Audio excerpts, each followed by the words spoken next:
welcome back to Dave's Raised Bed Garden. Today is April the 23rd. You can see the sun beaming down on me a little bit.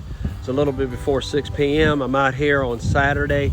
It's a beautiful, beautiful day. A nice breeze is blowing. I'm walking down to the garden. I just came out here because I just wanted to briefly just talk to you a couple minutes about some thoughts that I had. I've actually talked to people that have actually started planting the warm weather crops. What are warm weather crops? They simply mean is that they are the crops or the plants that are mainly they're grown in warm weather. They don't adapt, they don't really tolerate the cool weather and everything.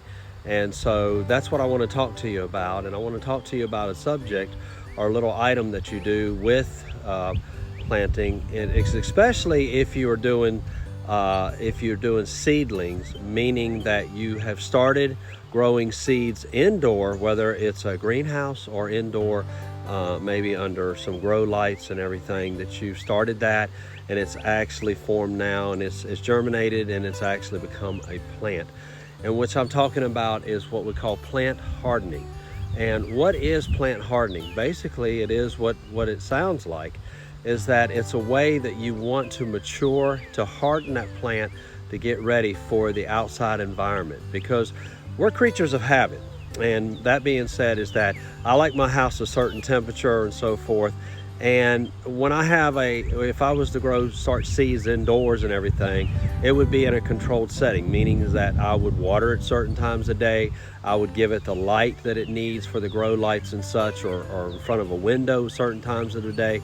So it's in a controlled setting. And being outside, it's not that way. To give you an example, today and yesterday, it's been 82 degrees. And then at night this morning, it was about 48 degrees here right before sunrise today. And then just 3 days ago, I believe it is, the temperature went down to 30 degrees, which the day before was in the mid to lower 60s. So there was a big change, and that was actually 2 degrees, lower than freezing. And when you look at your app, and I keep talking about the app that you would use as far as for growing, you find a time where you can begin your time for planting, where it is either transplanting or beginning seeds in the ground or seeds indoors and everything. And when you're doing that, and then when you're doing the seeding and everything, and even if you're buying transplants from, let's say, one of the big home centers like Lowe's or Home Depot, the ones that I say the name is like Bonnie's.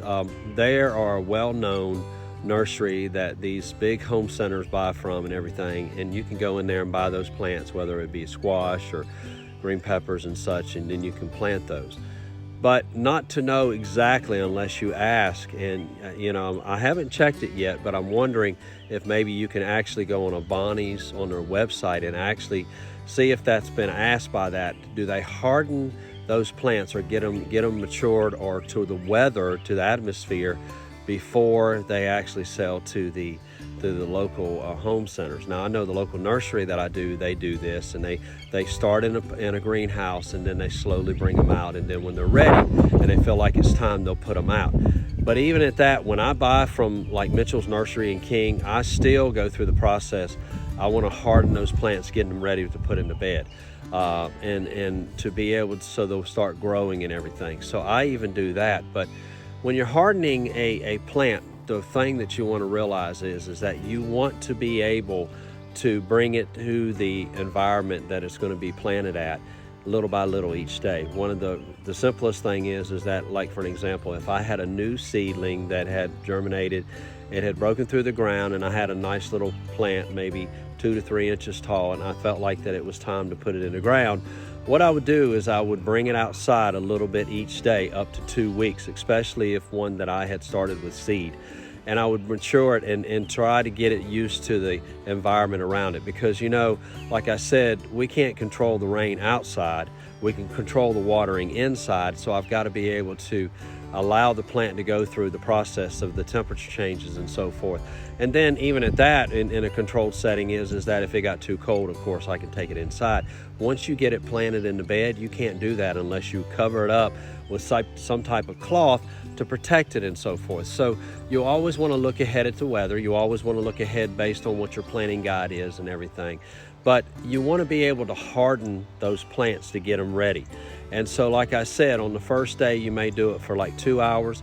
They say not to do it in direct sunlight. They say like an overcast day to kind of get that young plant established to what it's going. Now, there are some things that you can use. I have a front porch and it's covered and everything. So I usually like to start there and then slowly bringing it outside.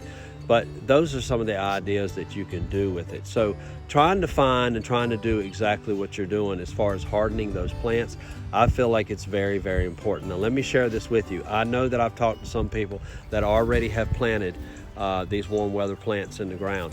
Let me just give you a hint or a word of advice. Please make sure that you cover those plants, especially even if the temperature is in the low 50s.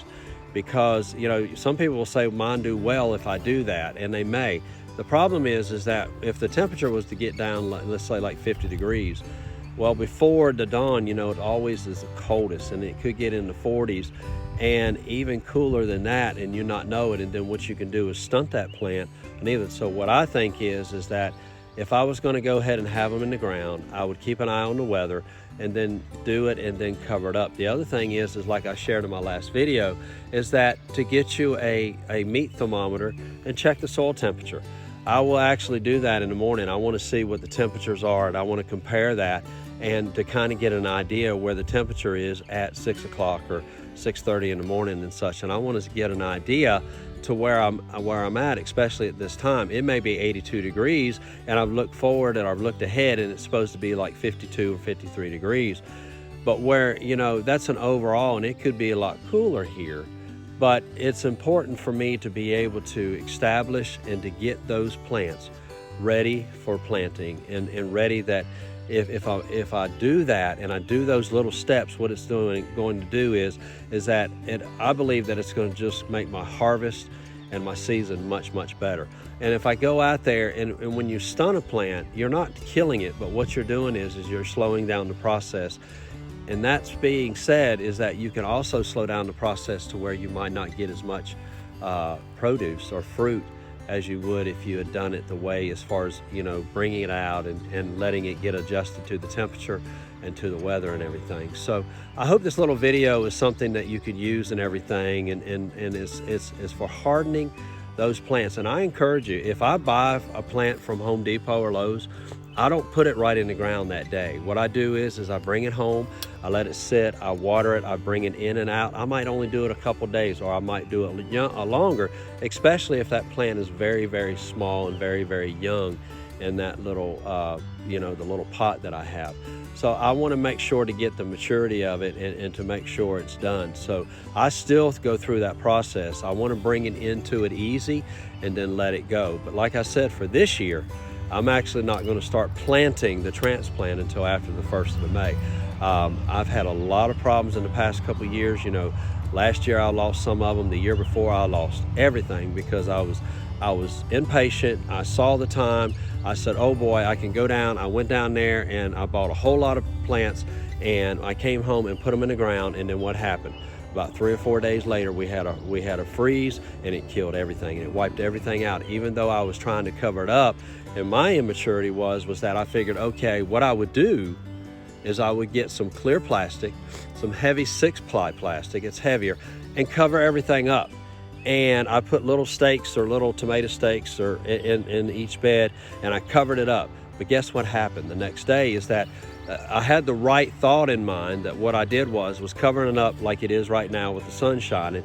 It would keep it warm, and I was thinking that it would keep the temperature up in the soil. The problem was that with the sun, that I could feel the warmth, it caused condensation, and condensation was moisture on those leaves, and then it got cold enough, it freezed, and it took it all away. And so if I had used a cloth, so if you're going to cover your plants up, use a towel or a cloth or a sheet or some kind that helps wick the water away from your plant. And, you know, that's one way that you can do that. So I learned, and I'm still learning every day, that, you know, the little things that I do and the things that I learned from YouTube and other gardeners that have been doing it a lot longer than I have, it gives me that benefit to make me a better gardener. So I hope this little tip has been something that you could use in understanding about hardening your plants, getting them ready for planting and everything. And I hope you have a great day, a great Saturday evening, and a good weekend. And until next time, this is Dave from Dave's Raised Bed Garden. I forgot, but take care.